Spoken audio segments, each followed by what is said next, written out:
Hey guys, welcome to another episode of Rome Overlanding. Today is going to be a little bit different. We've got something really special going on. We're out here at Moegatle 4x4 with the Onca crew, and they have got some beasts here. Now, I do have the Hilux here, and I'm going to be trying to follow them on this trail as much as I possibly can. And this is going to be a really good kind of benchmark test for the Rome 2.0 build and see, can it keep up with a Jeep Wrangler on 40s, a Cruiser 79 on 37s, we've got a Fj45 on 33s here, and my little Hilux on 31.6 inch tires. This is going to be very interesting to test the capability of the new build, see how it feels off-road, and I am pumped to get going because I think today is going to be epic. Welcome to another episode of Rome Overlanding. My name is Adrian Abrahams, and last week we head over to Viper and Dustech to upgrade the power of the vehicle. This week we're going to be heading out on an epic 4x4 trail with Onca.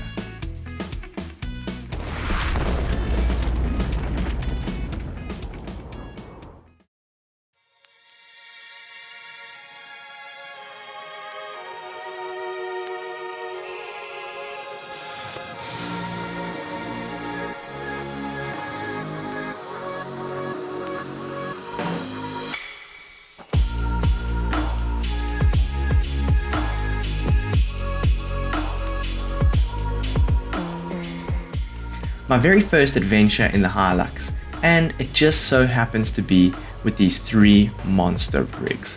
This is surely going to be interesting, and until I can get the hang of the vehicle, I'm going to be making my fair share of mistakes today for sure. But it's almost an essential process to learn the limitations of your vehicle, and at least if I scratch my bumpers, I'm with the guys who made them. Watching their rigs just flex and cruise over everything was definitely filling me with a false sense of confidence, because as I followed them, I very quickly found the difference between tire size and lift to be a disadvantage for me.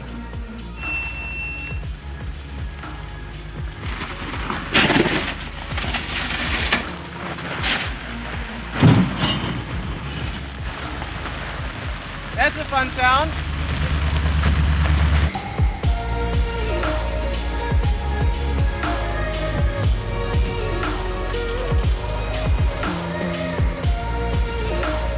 What I quickly started to learn was how much control I had with the auto, and especially having the diesel low down torque, plus having the rear diff lock on the vehicle just meant even if I had wheels off the ground, I could still keep going comfortably.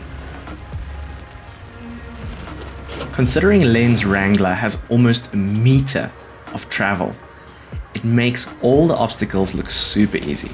But if you watch carefully how much articulation his axle has, you realize just how specialized these vehicles are, and that the Fox setup he's running is just working wonders. Now, the Landcruisers were no slouch out on the trail either, and they followed that Jeep pretty much everywhere it went. And whenever I got to see Johan's Fj45, it really made me smile. It reminded me of the spirit of the Jimny, except rocking a LS V8 and 33-inch mud tires, so it's a crazy mountain goat for sure.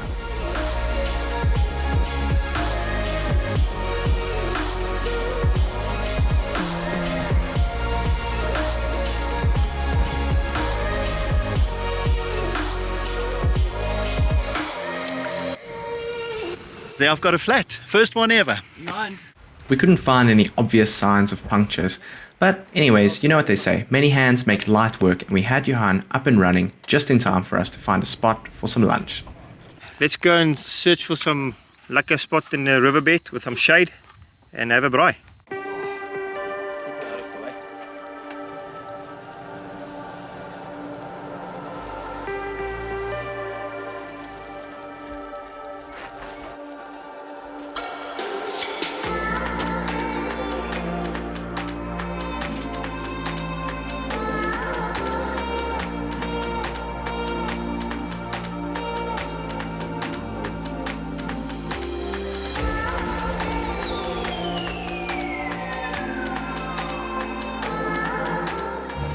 We probably should have rested a little bit longer, but with loads of trails still left to do, we were excited to get back out there and see if we could find some challenges for these epic rigs. Now, my vehicle is primarily an Overlander, so we'll be skipping some of this fun for now. But the Onca Jeep and Cruiser got to really flex their axles on this next section. Now Moegatle has really been affected by recent rains, and soil erosion has just added an extra level of difficulty to everything from normal roads between the trails and the obstacles themselves. And it's not known as a terror trail for nothing.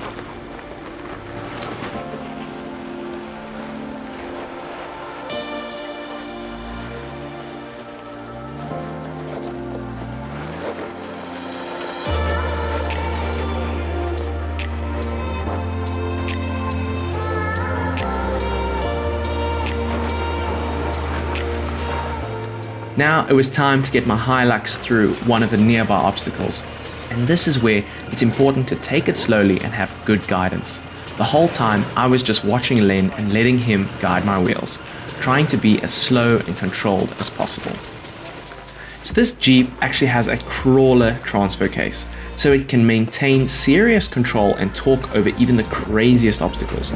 And because it's got so much flex, the wheels hardly ever leave the ground, so it has traction and manages to maintain its momentum the entire time.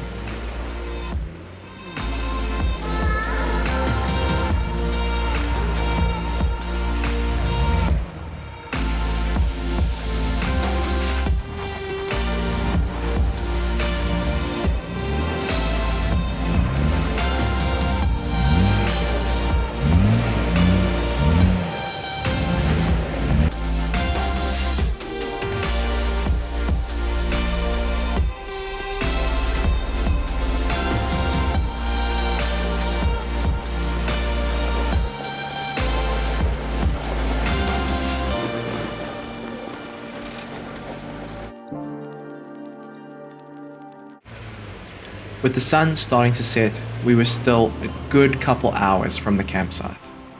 So we decided to cruise through the riverbeds to make up for lost time. Luckily we did though, because we actually ended up running into some guys who were in some dire need of our help. And Len Lee jumped at the opportunity to get the winches out and help recover their truck. We came up the riverbed playing. We've met one of the local guys that's collecting river sand. Unfortunately his truck has got stuck in the river sand here. We're going to try and use two 12,000 pound Smittybuilt winches, double up, and see if we can get him out of his situation. These guys had been stuck here since earlier that morning, and countless people had driven past them without offering to help. It looked like they had tried just about everything to get out of there, and honestly, it wasn't a particularly safe situation, even with the help of two winches. We weren't sure of how strong the recovery point was, and wanted to rather do the safe thing in case a winch cable snapped, or the recovery point came flying off the vehicle and had all the bonnets and doors open on the vehicles, cleared everybody back away from the situation so that if anything went wrong, we could minimize the damage. Slowly but surely, inch by inch, the Smittybuilt winches pulled the truck out of the riverbed and onto some solid ground where it could slowly get back on its wheels and drive out.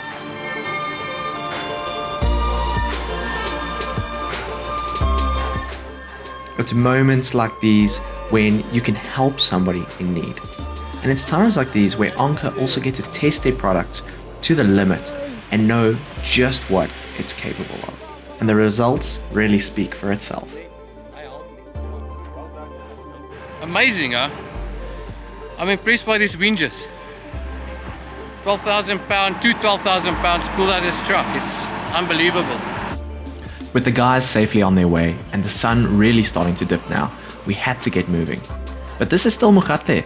Just because the sun's going down doesn't mean things are all of a sudden going to get easier.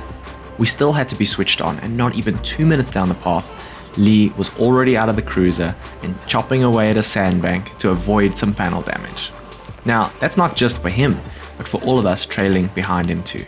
Luckily, they do these types of trails often, so they have the kits with them and can get the job done quickly. And now that the path is cleared, it's time to bring the Luxie through. And it's certainly a deceptive little section. Again though, just take it slow and steady, and with the right line, we'll get through in no time. Woo-wee! How was that, buddy? Yes. No, very nice. The guide, you need guidance. You need good guidance. For reals. But very, very nice. I think there was about a ball hair space between the rock and my car. It was very got the photo evidence for you. Thanks, bud. It's been a wild day so far already, and I was starting to get more comfortable with the vehicle and realizing just how capable it really is. We were all having a blast, and by now the sun had disappeared and it was cooling down a bit.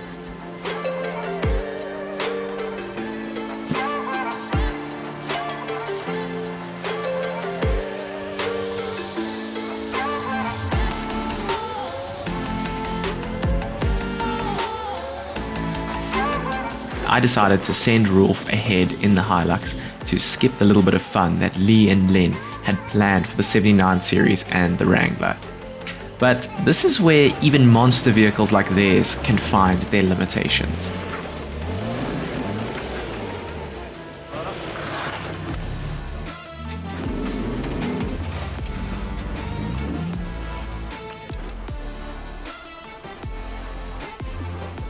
Crazy vehicles doing crazy things. And you know what? Life happens when you do stuff, so it's a lot of fun, but I am so ready to get to camp later. Damn, what I'd do for a couple beers right now. Sometimes all you need are some well-placed rocks, and we just used the winch on the Jeep to pull the cruiser back onto the actual rock itself, so we could put down some max tracks. Max tracks time! With the max tracks down, all Lee needed to do was give it a bit of a right foot to get the momentum and pop the cruiser over the edge. And now this is where you get to see just how tricky this obstacle is. For the Jeep to touch its bash plates and to spin a wheel, that's when you know you're messing with some serious stuff.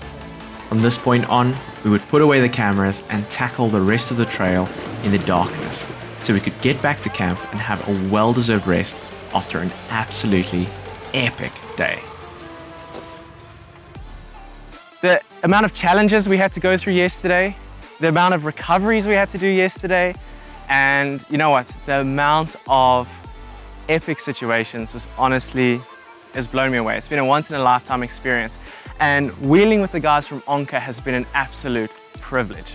But what surprised me the most was the little Hilux that could.